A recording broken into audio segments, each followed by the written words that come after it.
ಯುದ್ಧ ಶುರುವಾಗಿದ್ದು ಆಯುಧಗಳಿಂದ ಅಂತ ಅಂದ್ರೆ ಅವತ್ತಿನ ದಿನ ನಡೆದಿರೋ ಆ ಕುರುಕ್ಷೇತ್ರದಲ್ಲಿ ಇತಿಹಾಸನೇ ಬೆಚ್ಚಿ ಬೀಳೋ ಶಬ್ದ ಬಂದಿತ್ತು. 3 ನಾಯಕರು ಊದಿದ ಆ ಶಬ್ದದಿಂದ ಇಡೀ ವಿಶ್ವವೇ ಸಾಕ್ಷಿಯಾಗಿತ್ತು.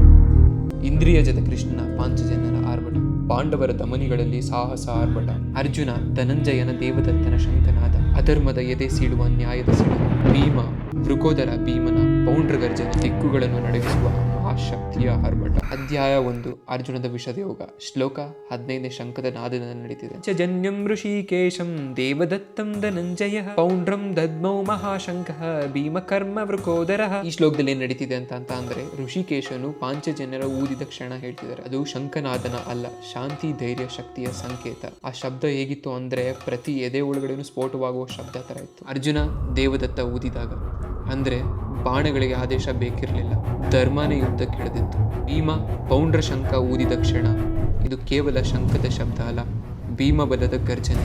ಭಯ ಹುಟ್ಟಿಸಿದ್ದು ಎದುರಾಳಿಗಳು. ಎಲ್ಲರೂ ಯುದ್ಧಕ್ಕೆ ಸಜ್ಜಾಗಿದ್ರು.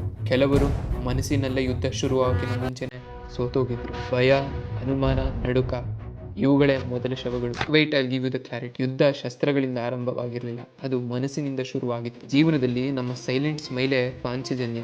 ಸರಿಯಾದ ದಾರಿಯಲ್ಲಿ ನಡೆಯೋನೆ ದೇವದತ್ತ, ಅರ್ಜುನ. ಬಿದ್ದಿರೋನು ಮತ್ತೆ ಎದ್ದೇಳೋ ಹಠವೇ Paundra, Bhima. People doubted your work, you stay calm, focus on your goal, keep improving. One day your success answers everything. ಇವೆಲ್ಲ ಇದ್ರೆ ಗೆಲುವು ಖಚಿತ.